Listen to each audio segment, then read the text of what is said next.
مکتوب نمبر 4، بعض امرائے لشکر کے نام۔ بسم اللہ الرحمن الرحیم۔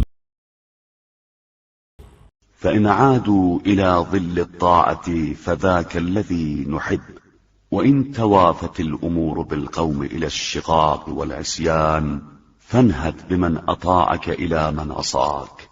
اگر دشمن اطاعت کے زیر سایہ آ جائیں تو یہی ہمارا مدعا ہے، اور اگر معاملات افتراق اور نافرمانی کی منزل ہی کی طرف بڑھیں تو تم اپنے اطاعت گزاروں کو لے کر نافرمانوں کے مقابلے میں اٹھ کھڑے ہو۔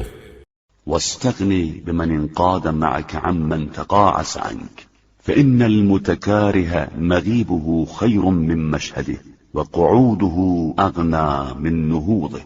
اور اپنے فرما برداروں کے وسیلے سے انحراف کرنے والوں سے بے نیاز ہو جاؤ کہ بادل ناخواستہ حاضری دینے والوں کی حاضری سے غیبت بہتر ہے، اور ان کا بیٹھ جانا ہی